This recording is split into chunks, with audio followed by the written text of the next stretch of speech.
Hello everyone, welcome to Pitambra Educators.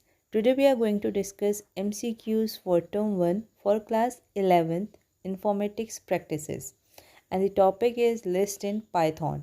In this video we have covered most of the functions of list which are given in the syllabus of Class 11th. So if you will see this video complete तो आपके जितने भी built in functions है list के उनका concept आपको clear हो जाएगा and you will be able to attempt MCQ related to that easily in term 1 exam. Now the first MCQ is write the output of the following code. L equals to, this is a list created, you can see this is a list with the characters PITAMBARA. So what it is printing? Len is a inbuilt function of list which returns the length of the list. Length means total number of elements in a list. For example अगर आप यहाँ पे count करोगे PITAMBARA ये सारे individual elements हैं. So these all are 9 elements. ऐसे अगर नंबर्स लिखे होंगे like 1, 2, 3, so there will be 3 elements, so length will be 3. So in this case length is 9, so what will print? 9 will be the output for this code, so option C is the correct option. Next MCQ right output of the following code. यहाँ पे भी एक list है जिसमें elements हैं अंकित, भावना, term 1 preparation and आपको print करना है max L. Max is again a built in function जो कि मैक्सिमम वैल्यू देता है आपको. अगर यहाँ पे नंबर्स होते तो लार्जेस्ट नंबर प्रिंट हो जाता, बट यहाँ पे जो आपके एलिमेंट्स हैं लिस्ट के वो स्ट्रिंग है. तो स्ट्रिंग के केस में क्या होता है, जो भी अल्फ़ाबेटिकल ऑर्डर में आपका लास्ट में वर्ड आएगा वही इसका आउटपुट होगा. या फिर आप ऐसे भी देख सकते हैं कि इंग्लिश डिक्शनरी के अकॉर्डिंग जो वर्ड बाद में आएगा, लास्ट में आएगा, that will be the output. So if you will compare these strings, first element A से स्टार्ट हो रहा है, second element B, then third T and fourth one is P. So third element जो है आपका last में आएगा. So its output will be term 1. So option C is the correct option. Now third MCQ, again we have to find the output. This is a list of integers. Print sum L. Sum function क्या करता है, जो भी list के elements होते हैं उनका sum find करता है. So sum will be 5 + 1 6 + 9 15. Max L, तो अभी हमने पढ़ा कि maximum value आएगी मीन्स लार्जेस्ट नंबर आ जाएगा. So 9 इसका आएगा. एंड मिन एल, इसमें मिनिमम वैल्यू आती है. मिन जो है वो मिनिमम वैल्यू देगा. सो 1 is the minimum value. So what will be the output? 15 9 1 with space. So the correct option is option A. Fourth question is also based on finding the output. हमने ये question find the output इसलिए लिए हैं जिससे कि function हमें समझ में आ जाए कि ये कैसे वर्क करता है. और इससे MCQs ऐसे ही बन सकते हैं लाइक फाइंड द आउटपुट या फाइंड द एरर, या फिर which of the following is used for finding the length of the list. और आपको ऑप्शन दिए होंगे like len function, max function. तो आपको फंक्शन की यूज़ और कौन सा फंक्शन किस चीज़ के लिए यूज़ होता है ये चीज़ें पता होनी चाहिए. और find the output and find the error वाले क्वेश्चन पता होने चाहिए. In this MCQ we are again having a list. D equals to 3 elements are there, 1 2 and 3. D1 एक ऑब्जेक्ट है जिसमें आपकी D लिस्ट असाइन हो गई है. इट मीन्स अब ये जो D1 है और D है ये दोनों सेम मेमोरी को पॉइंट कर रहे होंगे. सो इन केस अगर आपकी D लिस्ट में कोई चेंजेस होते हैं तो आपका D1 में भी वही चेंजेस रिफ्लेक्ट होंगे क्योंकि they both are pointing to the same location. तो डेटा 1, 2, 3 ये जो लिस्ट का डेटा है ये एक मेमोरी लोकेशन में है जिसको D और D1 दोनों पॉइंट कर रहे हैं. Then D dot append 4. अब अपेंड फंक्शन क्या करता है, it adds the single element which is given as the argument at the end of the list. List के एंड में जो भी आर्ग्यूमेंट आपका होगा एक एलिमेंट की तरह ऐड हो जाएगा. सो हेयर लिस्ट इज़ 1, 2, 3, तो एंड में आपका 4 ऐड हो जाएगा. सो अब आपके D लिस्ट में एलिमेंट्स है 1 2 3 4. अब हमें D1 प्रिंट करना है तो D1 में D लिस्ट है. सो what will be printed? 1, 2, 3, 4. This is the correct option. Now next MCQ, there is a list given in which there are numbers 13 12 15 27 3 46 and then यहाँ पे by mistake list 1 dot pop 3 हो गया जबकि यहाँ पे L होना चाहिए क्योंकि list object जो है L है. So take it as L dot pop 3. Now pop is a inbuilt function जो कि क्या करता है, जो भी इसमें argument होता है वो argument index होता है list का.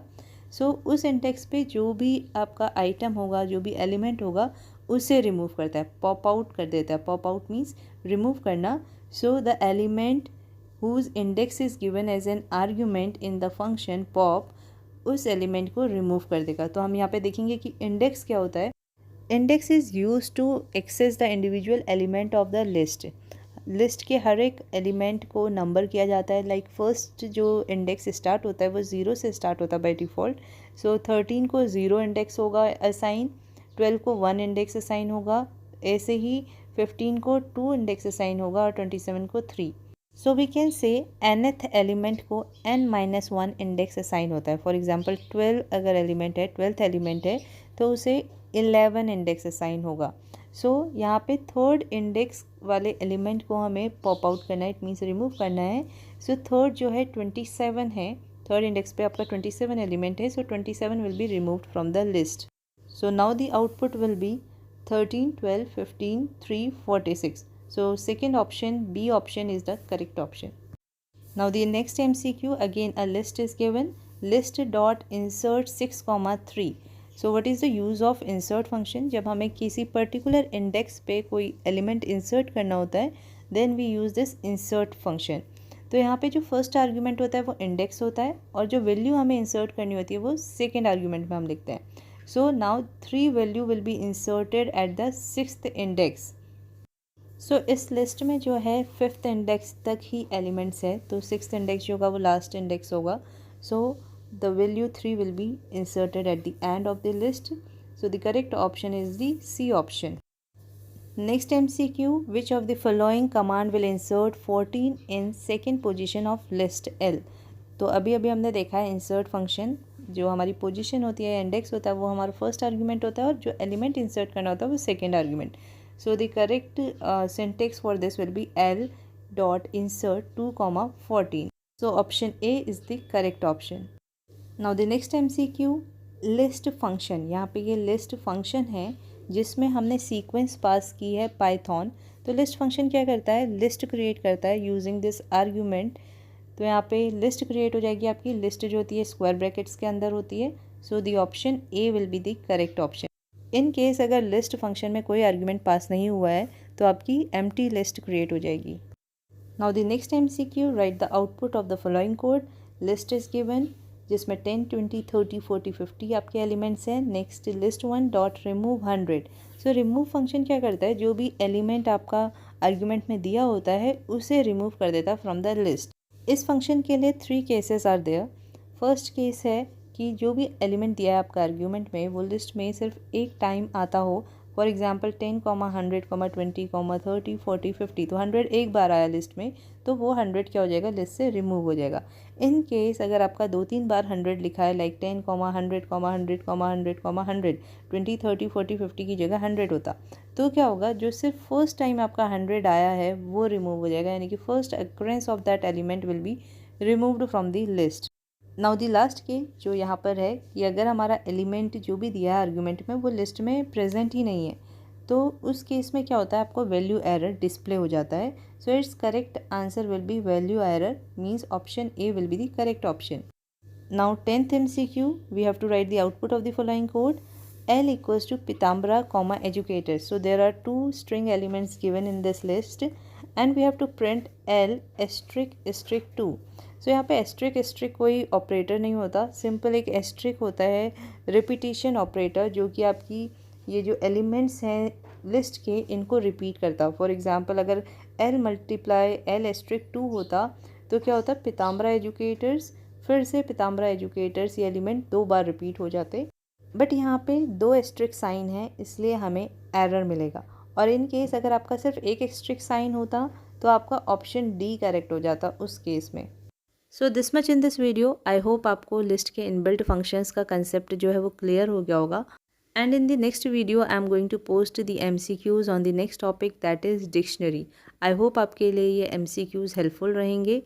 So for more such videos, stay tuned. Please subscribe the channel, like the video and share this video with your friends.